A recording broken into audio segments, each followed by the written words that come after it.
New York City, 1950. Basketball wasn't a national obsession yet. It was a city game, played on the playgrounds of Harlem, the Bronx, and the Lower East Side.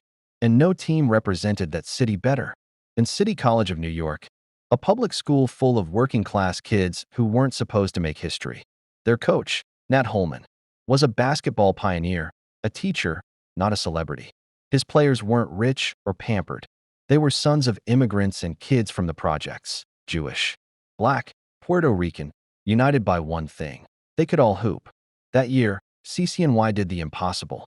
They won both the NIT and NCAA tournaments, the only team in history to ever do it. They beat Bradley twice, captured 2 national titles, and became the pride of New York. Their stars, Ed Warner, Floyd Lane, Ed Roman, Al Roth, weren't just ball players. They were heroes. CCNY's roster reflected the diversity and grit of the city itself. In 1950 America, that mattered. They were living proof that teamwork could cross color lines, that basketball could bring a divided city together. But just a year later, everything changed.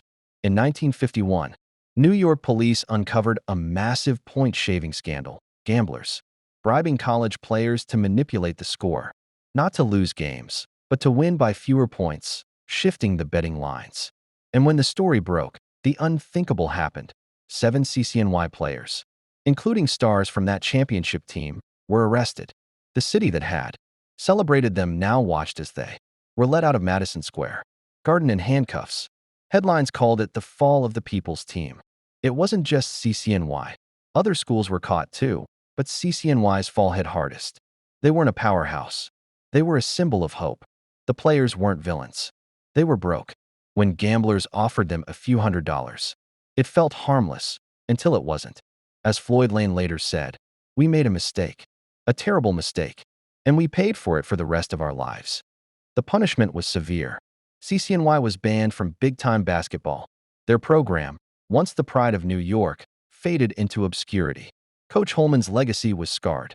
The Garden, once the home of college hoops, turned cold.